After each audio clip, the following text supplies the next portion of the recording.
ஸ்வீட்டுங்க. Diwali sweet. ஒரு நாள் தானே அப்படின்னு எக்கச்சக்கமான ஸ்வீட்ஸை ஒரே நாளில் சாப்பிட்டு இப்போ மிச்சம் இருக்கிற ஸ்வீட்ஸ் எல்லாம் என்னடா பண்ணுறது அப்படின்னு முழிச்சிட்டு இருந்தீங்கன்னா, ஆல்ரெடி உங்கள் உடம்புக்குள்ளே போன ஸ்வீட்ஸ் எல்லாம் எப்படி கொஞ்சமாச்சு பேலன்ஸ் பண்ணுறதுன்னு இந்த வீடியோவில் பார்த்து தெரிஞ்சுக்கலாம் வாங்க. வணக்கம், நான் டாக்டர் சமிதா சதீஷ் பாபு. தீபாவளிக்கு ஸ்வீட்ஸ் இல்லாமல் எப்படிமா?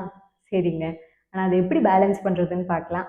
முதல் விஷயம், உங்கள் உடலில் இப்போ இனிப்பு தன்மை அதிகமாக இருக்கும். இந்த இனிப்பு சுவையை பேலன்ஸ் பண்ணுற மாதிரி சிறிதளவு கசப்பும் துவர்ப்பும் சுவை மிகுந்த உணவுகளை கொஞ்சம் அதிகமாக எடுத்துக்கோங்க.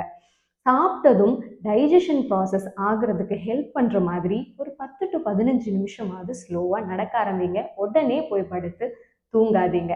மூணாவது விஷயம் ரொம்ப முக்கியங்க. ஸ்வீட் ஸ்ட்ராவுக்கு அப்புறம் உங்கள் பாடியில் கண்டிப்பாக தண்ணிக்கான கிரேவிங் ஜாஸ்தியாக இருக்கும். ஸோ இந்த தண்ணியை நீங்கள் துளசி போட்டோ, மின்ட் போட்டோ, சினமன் போட்டோ, லூக்வார்ம் வாட்டரில் லெமன் கலந்து கூட நீங்கள் குடிக்கலாம். உங்கள் உடலுக்கு அது எப்படி சேருதோ அந்த மாதிரி குடிக்க ஆரம்பிங்க. அடுத்தது தூக்கம். எப்படியும் ஃபெஸ்டிவல் சீசன் வந்துச்சு அப்படின்னாவே நம்ம தூங்க மாட்டோம். ஸோ ஸ்லீப் ரொட்டீனை எல்லாம் கொஞ்சம் கரெக்ட் பண்ண ஆரம்பிங்க. அப்போது எப்போ வேணால் நான் ஸ்வீட் சாப்பிட்டுட்டு இதை மட்டும் ஃபாலோ பண்ணால் போதுங்களா அப்படின்லாம் கேட்கக்கூடாதுங்க. இன்னொன்று, உங்களுக்கு பிபி ப்ராப்ளம், சுகர் ப்ராப்ளம்னு எக்கச்சக்க ப்ராப்ளம்ஸ் இருக்குது. ஆனால் இதெல்லாம் பண்ணலாம், ஸ்வீட்டும் சாப்பிட்டுக்கலாங்களா அப்படின்னு கேட்டிங்கன்னா, தீபாவளி ஃபெஸ்டிவலை ஸ்வீட் சாப்பிட்டு ஜாலியாக என்ஜாய் பண்ணவங்கலாம் ஸ்வீட்டுன்னு மறக்காமல் கமெண்ட் பண்ணிட்டு போங்க. இதெல்லாம் கண்டிப்பாக ஃபாலோ பண்ணுங்கள்.